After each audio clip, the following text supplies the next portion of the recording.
हे राजन, द्वादशी युक्त पोष कृष्ण एकादशी का महात्म्य तुम एकाग्रस्त होकर सुनो। इस एकादशी का नाम सप्ला एकादशी है। इस एकादशी के देवता श्री नारायण हैं। विधि पूर्वक इस व्रत को करना चाहिए। जिस प्रकार नागों में शेषनाग, पक्षियों में गरुड़, सब ग्रहों में चंद्रमा, यज्ञों में अश्वमेध और देवताओं में भगवान विष्णु श्रेष्ठ हैं, उसी तरह सब व्रतों में एकादशी का व्रत श्रेष्ठ है। जो मनुष्य सदैव एकादशी का व्रत करते हैं वे मुझे परम प्रिय है। अब इस व्रत की विधि कहता हूँ। मेरी पूजा के लिए रीति के अनुकूल फल, नारियल, नींबू, नैवेद्य आदि 16 वस्तुओं का संग्रह करें। मेरी पूजा के बाद रात्रि जागरण करें।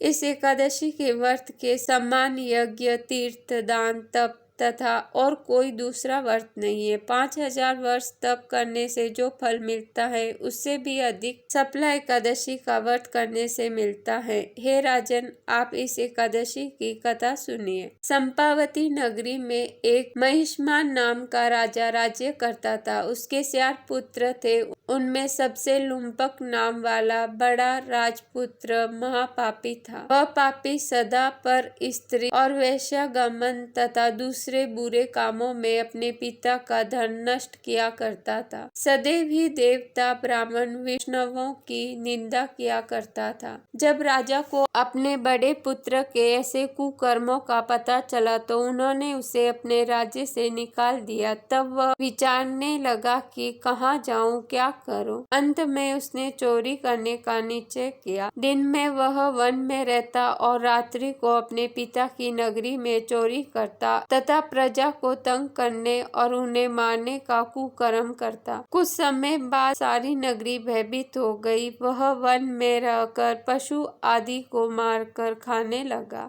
नागरिक और राज्य के कर्मचारी उसे पकड़ लेते किंतु राजा के भय से छोड़ दे। वन में एक अति प्राचीन विशाल पीपल का वृक्ष था। लोग उसकी भगवान के समान पूजा करते थे। उसी वृक्ष के नीचे वह महापापी लुम्पक रहा करता था। इस वन को लोग देवताओं की क्रीड़ा स्थली मानते थे। कुछ समय बाद पोष कृष्ण पक्ष की 10वीं के दिन वह वस्त्रहीन होने के कारण शीत के चलते सारी रात को सो नहीं सका। उसके हाथ पैर अकड़ गए। सूर्य उदय होते होते वह मूर्छित हो गया। दूसरे दिन एकादशी को मध्याह्न के समय सूर्य की गर्मी पाकर उसकी मूर्छा दूर हुई। गिरता पड़ता वह भोजन की तलाश में निकला। पशुओं को मारने में वह समर्थ नहीं था, अतः पेड़ों के नीचे गिरे हुए फल उठाकर वापस उसी पीपल के वृक्ष के नीचे आ गया। उस समय तक भगवान सूर्य अस्त हो चुके थे। वृक्ष के नीचे फल रखकर कहने लगा, हे भगवान, अब आपके ही अर्पण है ये फल, आप ही तृप्त हो जाए। उस रात्रि को दुख के कारण रात्रि को भी नींद नहीं आई। उसके इस उपवास और जागरण से भगवान अत्यंत प्रसन्न हो गए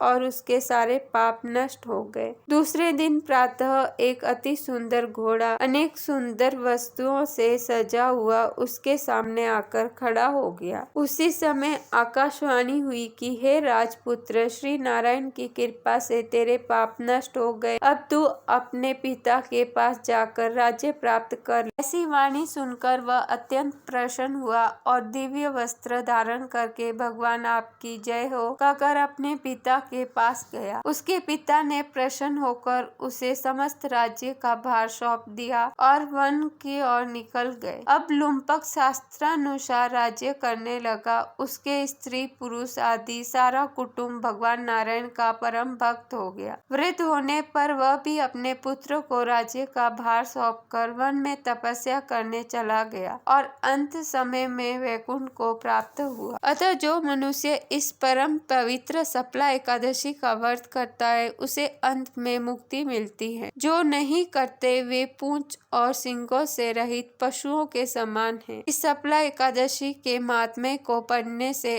अथवा श्रवण करने से मनुष्य को अश्वमेध यज्ञ का फल मिलता है।